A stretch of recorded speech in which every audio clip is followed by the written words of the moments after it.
BNP chairperson Begum Khaleda জিয়ার সঙ্গে একটি নাম যেন সবসময় জড়িত থাকে, একটি পরিচিত নাম। কিন্তু তার উপস্থিতি কি শুধুই এক নিঃশব্দ সহায়িকা হিসেবে, নাকি অজানা রহস্যের অঙ্গ হিসেবে?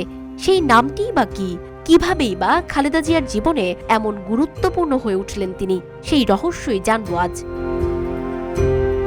স্বেচ্ছায় কেউ কারাগারের জীবন বেছে নেয়, এমনটা হয়তো আপনি কোনো ফিল্ম বা নাটকে দেখেছেন, কিন্তু বাস্তবে এমন ঘটনা খুবই বিরল। তবে বাংলাদেশের ইতিহাসে এটি এখন বাস্তব চিত্র।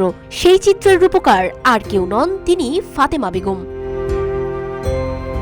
বিএনপির চেয়ারপারসন বেগম খালেদা জিয়া তার চিকিৎসার জন্য লন্ডনে যাওয়ার গুরুত্বপূর্ণ সফরে তার সঙ্গী হিসেবে রয়েছেন এই ফাতেমা বেগম, যিনি বেগম জিয়ার দীর্ঘদিনের গৃহকর্মী। এই দুজনের সম্পর্ক শুধুমাত্র একজন গৃহকর্মী এবং তার নিয়োগকর্তার সম্পর্কের মধ্যে সীমাবদ্ধ নয়, বরং চিত্রটা সম্পূর্ণ উল্টো। ফাতেমা প্রায় 14 বছর ধরে খালেদা জিয়ার সঙ্গে কাজ করছেন। তার ভূমিকা শুধুমাত্র একজন গৃহকর্মী হিসেবে নয়, বরং এটি একটি গভীর আস্থা, সহানুভূতি, একজন সহায়িকা, সঙ্গী এবং একজন বিশ্বস্ত বন্ধুর মতো।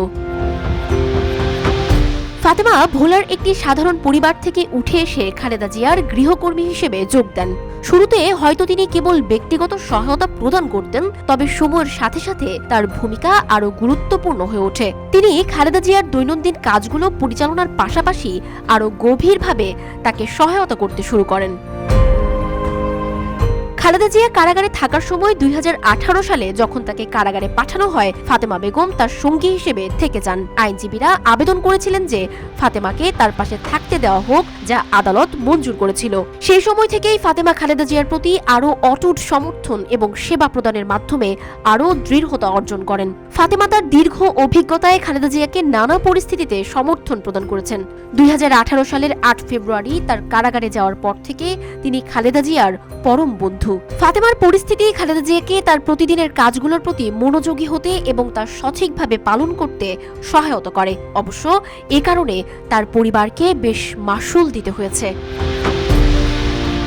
জানা যায় 2018-তে ফাতেমা কারাবাস বেছে নেওয়ার পর ফাতেমার পরিবারকে নানাভাবে হেনস্থার শিকার হতে হয়েছে। তৎকালীন সরকার তার পরিবারের সদস্যদের প্রতিনিয়ত মারধর ও নির্যাতন চালিয়েছে। তবুও তার পরিবার ভেঙে পড়েননি, বরং তারা প্রতিনিয়ত বেগম খালেদা জিয়ার সুস্থতার জন্য সৃষ্টিকর্তার কাছে দোয়া করে যাচ্ছেন। 7 জানুয়ারি 2025 তারিখে খালেদা জিয়া যখন লন্ডনে চিকিৎসা নিতে যাওয়ার জন্য ঢাকা ত্যাগ করেন, তার সঙ্গে ছিলেন গৃহকর্মী ফাতেমা বেগম। এটি কেবলমাত্র একটি সফর নয়, বরং এটি তার জীবনের একটি গুরুত্বপূর্ণ অংশে পরিণত হয়েছে, যেখানে তিনি খালেদা জিয়ার জন্য একটি অবিচ্ছেদ্য সঙ্গী হয়ে উঠেছেন। খালেদা জিয়ার জীবনে ফাতেমার ভূমিকা নিঃসন্দেহে অত্যন্ত গুরুত্বপূর্ণ এবং তার পাশে থাকার জন্য তিনি কৃতজ্ঞ।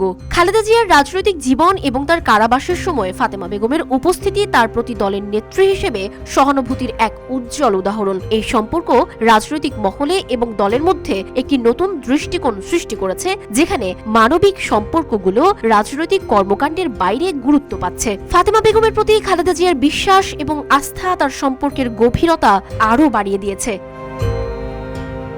ফাতেমা বেগম এবং খালেদা জিয়ার সম্পর্ক এক নজিরবিহীন দৃষ্টান্ত হিসেবে প্রতিষ্ঠিত হয়েছে, যা কর্মচারী এবং নিয়োগকর্তার সম্পর্কের চেয়ে অনেক বেশি কিছু। এটি একটি মানুষের অটুট সহানুভূতি, আস্থা এবং ভালোবাসার নিদর্শন, যা রাজনৈতিক এবং ব্যক্তিগত জীবনের এক অমলিন অধ্যায় তৈরি করেছে। সানজিদা আফরিন সোনিয়া, রূপালী বাংলাদেশ।